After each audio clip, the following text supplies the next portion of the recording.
हिंदुस्तान जो newspaper Hindi newspaper से 27 तारीख को एक आर्टिकल छपा है, तूफान दर तूफान। उसी के बारे में कुछ बताना चाहता हूँ। इस आर्टिकल में दिया गया है कि भारत के पश्चिमी तट पर आए तूफान तौकते के तुरंत बाद बंगाल की खाड़ी में आए तूफान यास ने भारत के पूर्वी तट पर आक्रमण किया है।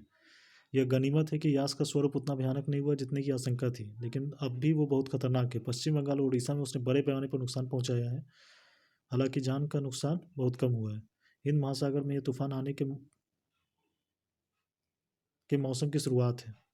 यह मौसम आमतौर पर नवंबर तक रहता है। जो लोग इस तूफान के मार से प्रभावित हुए उन्हें अच्छी तरह याद होगा कि पिछले साल इन्हीं दिनों इस क्षेत्र में तूफान अम्फान आया था, जो ज्ञात इतिहास के सबसे भयावह तूफानों में से एक था, जिसमें लगभग 125 लोगों की जान गई थी और 1 लाख करोड़ रुपए से ज़्यादा के आर्थिक नुकसान का आकलन किया गया था। भारतीय उपमहाद्वीप के इतिहास में किसी तूफान से होने वाला यह सबसे बड़ा नुकसान है।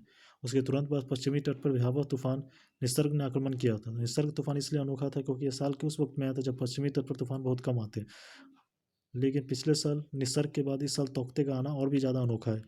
मौसम का इतिहास बताता है कि इस साल कुछ छोटे बड़े तूफान और आ सकते हैं। अच्छा हो कि ज़्यादातर तूफान छोटे हों और इससे कम से कम नुकसान हो।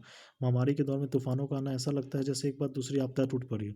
जैसे दुनिया भर के धार्मिक ग्रंथों और पौराणिक साहित्य में कहानियाँ मिलती हैं। यह सही है कि मनुष्य ने विज्ञान और टेक्नोलॉजी के जरिए आपदाओं से होने वाले नुकसान को काफ़ी कम किया है, लेकिन एक हद के बाद प्रकृति के आगे मनुष्य निर्बल हो जाता है। तूफानों के मामले में पहले से चेतावनी देने और तैयारी करने की वजह से अब जान माल का नुकसान काफ़ी हद तक रोका जा सकता है। लेकिन यह भी सही है कि ग्लोबल वार्मिंग और मौसम के बदलते मिजाज की वजह से ऐसी आपदाएं ज़्यादा और अप्रत्याशित रूप से आ रही हैं। ऐसे में ज़्यादा तैयारी और सावधानी की ज़रूरत है। न सिर्फ तूफान बल्कि सूखा, अतिवृष्टि और बाढ़ की घटनाएं भी लगातार बढ़ रही हैं और उनसे नुकसान भी ज़्यादा हो रहा है। पिछले महीनों में हिमालय क्षेत्र में बेमौसम बादल फटने से कई घटनाएं मौसम के बदलते और अनिश्चित स्वरूप को ही दिखाती हैं। तूफान की चेतावनी और उससे बचने के उपाय का जो तंत्र हमने विकसित किया उसमें सुधार की अभी बहुत गुंजाइश है, लेकिन वो काफ़ी प्रभावी है। इससे हम उस दूसरी आपदा के मामले में सीख ले सकते हैं जिससे वे अभी भुगत रहे हैं।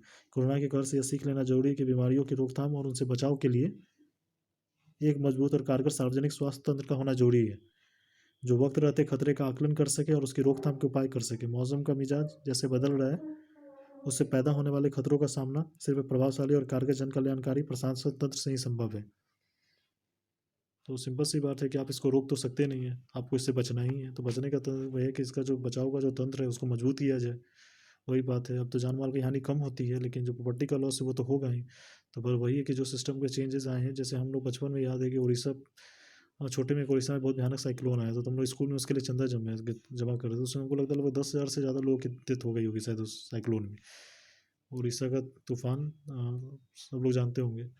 तो उस समय से तो बहुत बदलाव हुआ है कि अब जान की तो हानि नहीं होती है, लेकिन प्रॉपर्टी तो लॉस होता है। हम इसको रोक तो सकते ही नहीं है, बस वही है कि पहले इन्फॉर्म करके जितना सेव हम कर सकते हैं बचा सके, वही। और यही एक्सपेक्टेड है और यही होना ही चाहिए।